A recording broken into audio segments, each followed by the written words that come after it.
नमस्कार मंडळी, राम राम. तर ही साडी माझ्या वहिनीला घेतली होती. वहिनीला आवडली नाही म्हणून तिने आईला दिली आणि मी दिवाळीला गेल्यानंतर आईने ती मला वटीत घातली.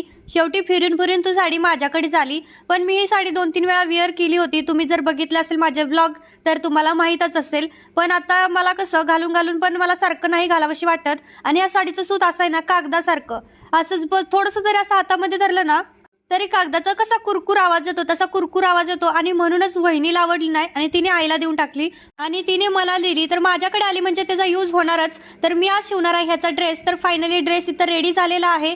तर बघू शकता फुल ड्रेस आहे आणि दुपट्टा सुद्धा मी साडीतूनच कट करून नंतर शिवून घेतलेला आहे. तर कॅमेरामध्ये थोडंसं फेंट वाटतंय पण साडी डार्क आहे. खूप छान अशी अट्रॅक्टिव्ह अशी साडी आहे.